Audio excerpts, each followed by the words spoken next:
अस्सलाम वालेकुम जी। मेरे तमाम बहन भाइयों को खुशामदीद हमारे चैनल पर और एक नए व्लॉग के साथ हम वेलकम करते हैं जी आप लोगों का अपने चैनल पर। और बहुत सारे दिनों के बाद आपके लिए आपके साथ जो है मेरी मुलाकात हो रही है। लेकिन आज का व्लॉग जो है वो बहुत मज़े का है। वो फैमिली व्लॉग भी आप उसको कह सकते हैं जी। और रूटीन तो आप रोज़ाना देखते हैं हमारे घर की भी, जब आपके साथ मैं व्लॉग शेयर करूं। लेकिन आज आपको वजीफ़े के साथ साथ एक मज़े का जो है व्लॉग भी देखने को मिलेगा, क्योंकि आज मैं जा रही हूं जी अपने ससुराल। और मेरा ख़्याल है जब से मैंने व्लॉग बनाना शुरू किया है और आप लोगों के साथ मेरी मुलाकात हुई है, उस वक्त से पहली मर्तबा मैं जा रही हूँ वहाँ। क्योंकि लास्ट ईयर अक्टूबर में मेरे देवर की और मेरी नंद की शादी हुई थी। और अल्हम्दुलिल्लाह जी, देवर के यहाँ तो आपको बताया था एक व्लॉग में कि बेटी की पैदाइश हुई है लास्ट डेज़ में, ये कोई एक हफ़्ता पहले। और अब अल्लाह ताला ने जी मेरी नंद को बेटा अता किया है। अल्हम्दुलिल्लाह, अल्लाह का बहुत शुक्र है। और अल्लाह ताला तमाम लोगों को बेटे और बेटियों जैसी नेमतें और रहमतें अता करे। और जो लोग बे औलाद हैं, अल्लाह उनकी झोली को भी जल्द अज जल्द भर दे। तो ये दुआ है जी मेरी सबके लिए। और मैं बहुत खुश हुई जब मुझे पता चला। और हॉस्पिटल में तो मैं देखा ही थी उनका बेबी, जब वो हॉस्पिटल में एडमिट थी और सिजेरियन हुआ उनका, सी सेक्शन हुआ। लेकिन अब उन्होंने ये फरमाइश की थी और यकीनन हमें जाना भी था कि फ़ातिमा और खदीजा जो हैं वो देखने के लिए आएँ अपने भाई को, अपनी फुप्पो के बेटे को। तो उसके लिए ये है कि नंद हमारी आई हुई है हमारे पास ही, यानी कि मेरे ससुराल में। तो मुझे जाना था आज गांव। और आज के व्लॉग में आप देखेंगे हमारा गांव जी। पहली मर्तबा मैं अपने ससुराल को दिखाऊंगी आपको, क्योंकि दरमियान में एक आध मर्तबा मेरा चक्कर लगा, लेकिन वो इतनी जल्दी वाला था कि मैं व्लॉग नहीं बना सकी और आप लोगों को दिखा नहीं सकी। तो हम लोग कर रहे हैं जी तैयारी। और ख़ाली हाथ तो यकीनन हमें नहीं जाना था, क्योंकि मेरे हस्बैंड जो हैं वो मामू हैं बच्चे के, और बड़े वाले मामू हैं। तो फिर कुछ हक़ जो है वो हमारा भी बनता है। तो मैंने कर ली थी जी काफ़ी सारी बच्चे की शॉपिंग। आप आगे चलकर देखेंगे जो जो मुझे समझ आई। मैंने 2 दिन लगाकर बहुत अच्छे से अपनी तरफ से बहुत खूबसूरत सी पैकिंग्स कराकर बच्चे के लिए गिफ्ट्स तैयार करवाए। और तकरीबन 1 लाख रुपए से थोड़ा ज़्यादा ही आप लगा लें मेरे लग गए थे इस शॉपिंग पर। और मैंने गोल्ड की रिंग बनवाई इस बच्चे के लिए। उसके बाद मैंने जी उसके लिए 6 जोड़े ख़रीदे। फिर उसके लिए ड्राई फ्रूट की मैंने टोकरी बनवा ली थी। और इसी तरह से फ़्रेश फ्रूट्स थे और मिठाई थी। और बेबी की मदर और फादर का सूट था। और बेबी की जो एसेसरीज़ होती हैं जी सारी, उसके दूध का डब्बा, उसके पैम्पर्स, उसके वाइप्स, उसके फीडर, और भी जितना सामान होता है वो सारा कुछ हमने ख़रीद लिया था जी बहुत अच्छे से। और अभी हम लोग हो रहे थे रेडी जी गांव जाने के लिए। तो गांव हम चलेंगे, आप लोग देखिएगा साथ साथ। और ये सारी वो चीज़ें हैं। पहले तो ये बिस्तर वगैरह, उसका ब्लैंकेट भी बेबी का, ये उसकी अम्मी और अब्बू का सूट पड़ा हुआ है सामने, बिब, और जितनी भी चीज़ें होती हैं, टावल वगैरह। अपनी तरफ से तो हर चीज़ मैंने इम्पोर्टेड ख़रीदी, बहुत अच्छी वाली ख़रीदी। और फ्रूट्स भी मैं सुबह सुबह बनवा लाई थी टोकरी। और ये मैंने पहले बाज़ार से जो है वो नीचे उसके रखने के लिए बेस पे जो चंगेर रखते हैं वो मैंने बाज़ार से ख़रीदी थी। तो उसमें फ्रूट्स जो थे वो बहुत प्यारे लग रहे थे। अभी मुझे जाना था जी दूसरी वो बनवाने के लिए, ड्राई फ्रूट रह गया था और वॉकर लाना था बेबी का। उसके लिए फिर मैं दोबारा जो है बच्चों को रेडी करने के लिए यहाँ छोड़ गई और दोबारा बाज़ार जाकर वो मैं लेकर आई, क्योंकि बाज़ार यहाँ थोड़ा सा लेट ही खुलता है। तो मैंने सोचा कि आप लोगों के साथ भी शेयर कर लूँ। और ये टोकरी जो थी जिसमें बेबी की एसेसरीज़ थी, ये फ़ातिमा और खदीजा की तरफ से गिफ्ट था जी पुप्पो के बेटे के लिए। और साथ में मैंने फ़्लावर्स लिए थे, क्योंकि हॉस्पिटल से घर आई थी मेरी नंद। तो ये सारी चीज़ें जो हैं वो ज़रूरी होती हैं। तो अच्छा लगता है बंदा इस तरह के इवेंट्स को सेलिब्रेट करता हुआ। और मुझे तो वैसे ही बहुत ज़्यादा खुशी थी कि चलें जी, मेरी भी बेटियां हैं, मेरे देवर के यहाँ भी बेटी हुई है। तो अल्लाह ताला ने नंद को बेटा दिया तो वो भी हमारा ही बेटा है। तो ये सारा कुछ हो गया, ये आप लोग देखेंगे। तो साथ साथ पहले मैं आपको एक पावरफुल किस्म का इसमें आज़म का वजीफ़ा बता दूं, जो कि नबी सल्लल्लाहु अलैहि वसल्लम ने बताया। और एक शख्स को उन्होंने मस्जिद नबवी में इबादत करते हुए, दूर बैठे हुए, इन अल्फाज के साथ अल्लाह ताला से दुआ करते हुए देखा। तो आप सल्लल्लाहु अलैहि वसल्लम ने फरमाया कि इस शख्स की दुआ कबूल हो गई। क्योंकि वो मांग जिस तरह से रहा था और जिन अल्फाज के साथ मांग रहा था वो अल्फाज हैं जी सही इस्म आज़म, जो कि नबी सल्लल्लाहु अलैहि वसल्लम ने ख़ुद उसके बारे में इरशाद फरमाया कि इस शख्स की दुआ अब कभी भी अल्लाह की बारगाह में रद्द नहीं होगी। तो आज मैंने सोचा अपने बहन भाइयों के साथ मैं शेयर कर दूं, क्योंकि बहुत सारे कमेंट्स आते हैं, लोग बहुत सारी परेशानियों की वजह से परेशान हैं। और आज जुमेरात को आपको ये व्लॉग मिलेगा, तो शाम को इंशाअल्लाह असर के बाद मगरिब तक या फिर मगरिब को हम शुरू करते हैं और इशा तक हमारी दरूद पाक की महफ़िल होती है अल्हम्दुलिल्लाह मदरसे में। जिन लोगों ने पहले से मेरा व्लॉग देखा है वो जानते हैं, तो इंशाअल्लाह जी वो भी करेंगे आज, और उसमें भी आप लोगों के लिए मैं ख़ुसूसी दुआ करवाऊँगी। और ये याद रखिए, जब आप किसी को दुआ के लिए कहते हैं तो वो उसके पास अमानत हो जाती है आपकी चीज़, और अमानत में ख़यानत नहीं करते। और फिर जिस चीज़ की अमानत मेरे पास आएगी इंशाअल्लाह मैं उस अमानत को पूरा करूँगी और हम उन सब के लिए इंशाअल्लाह दुआ करेंगे। तो अभी हम जा रहे थे जी गांव की तरफ, हम निकल आए थे, लेकिन मैं आपको बता दूँ उस इस्म आज़म के बारे में। तो ये है जी वो इस्म आज़म जो कि बिस्मिल्लाहिर्रहमानिर्रहीम अल्लाहुम्मा इन्नी अस्अलुका बि अन्नका अंतल्लाहु अहदुल समदुल्लज़ी लम यलिद वलम यूलद वलम यकुल्लाहु कुफुवन अहद। तो ये है जी कि अल्लाह मैं सवाल करता हूँ तुझसे, जो कि आप ही अकेले हैं, अहद हैं, सुनने वाले हैं, और अल्लाह ताला जो कि ना किसी ने उनको जना और ना अल्लाह ने किसी को जना।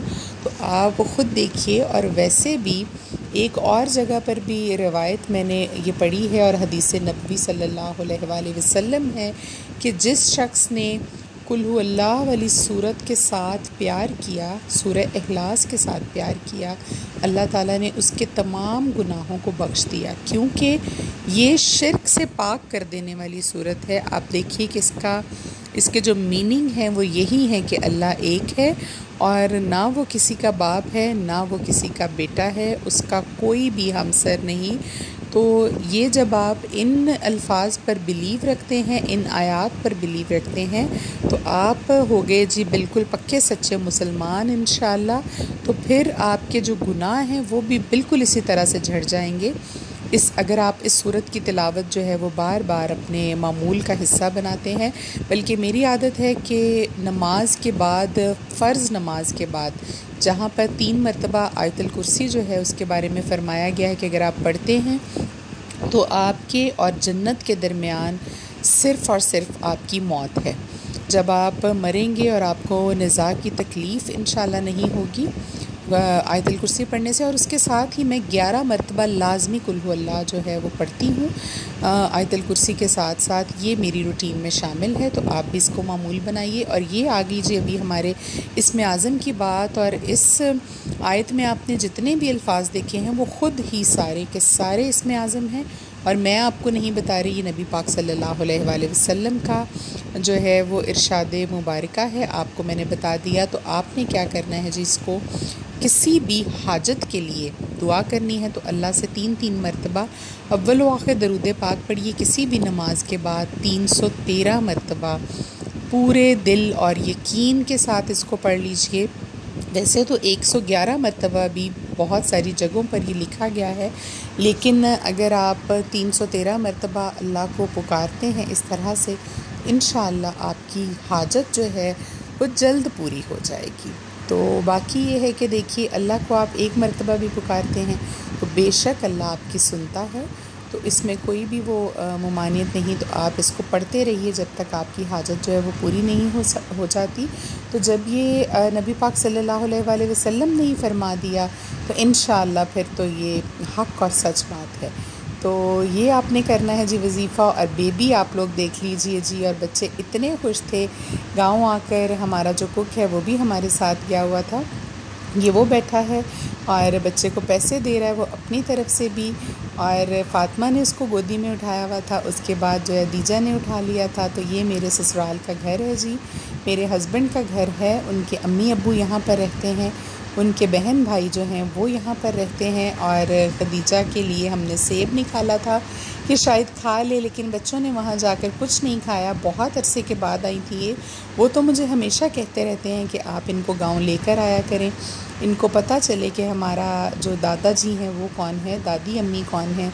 लेकिन मसरूफ़ियत इस शहर के कामों की इतनी होती है, और अब तो फ़ातिमा का स्कूल शुरू हो गया है, कारी साहब आते हैं और ट्यूशन पढ़ती है और 7-8 बजे सो जाती है। रूटीन ही इस तरह की है। और जब हमारे पास वीकेंड पर कभी टाइम हो तो फिर उसको घूमने फिरने जाना होता है, और बस कोई ऐसा इत्तेफाक ही नहीं बन सका कि मैं इनको लेकर दोबारा आऊँ। हालांकि वो बहुत प्यार करते हैं सब हमसे, बहुत अच्छी फैमिली है जी। और अल्लाह ताला मेरे हस्बैंड की जो मदर हैं और फादर हैं उनको लंबी ज़िंदगी दे, और उनके ज़िंदगी में भी खुशियाँ भरे, उनकी औलाद के लिए भी सुख और आसानियाँ पैदा करे। तो बहुत अच्छे लोग हैं सब। ये डेरा बनाया हुआ है जी मेरे देवर ने।